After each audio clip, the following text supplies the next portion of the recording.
My name is Carlos Morales from Cisco Tech. In this video, we are going to talk about how to configure ISE to log into the GUI interface using Active Directory credentials. Before proceeding with the configuration steps, we need to make sure that ISE is already integrated with Active Directory for using it as external identity source. So, you need to go to Administration, Identity Management, External Identity Sources, Active Directory, and select the AD join point name. Once we have confirmed that the ISE and Active Directory integration is operational, we need to pull the AD group from where our ISE admins belong to.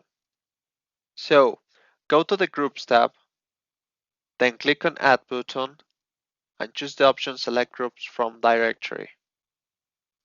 Use the name filter or SID filter to pull the groups that match with those conditions, then select the group and click on OK. At this point, the AD group has been pulled from Active Directory and appears in the Groups tab. Click on Save.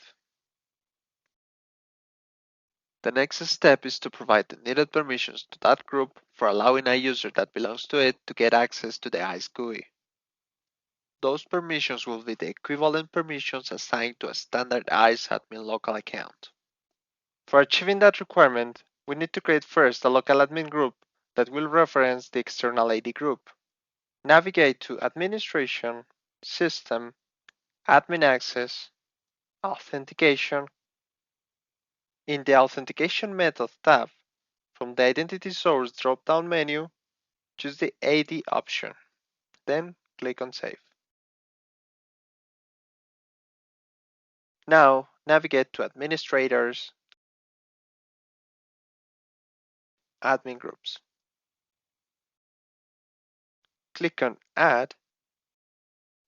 In this menu, you need to assign a name to the local admin group, and you must check the External option. Then, from the External Groups drop-down menu, select the Active Directory group. Once you finish, click on Submit.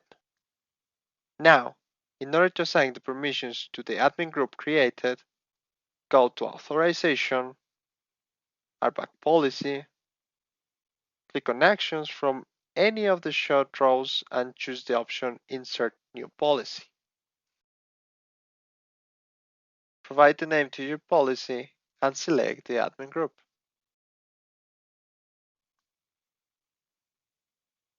In the Permissions column, add the SuperAdmin Menu Access and SuperAdmin Data Access options.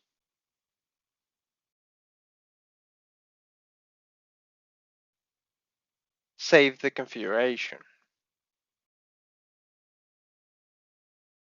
If you open the ISE login page again, you will notice that there is a little change.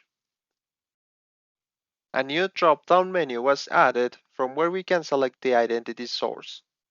So we can choose to either use AD credentials or ISE local credentials to log into the ISE GUI. By default, it will set Active Directory as identity source.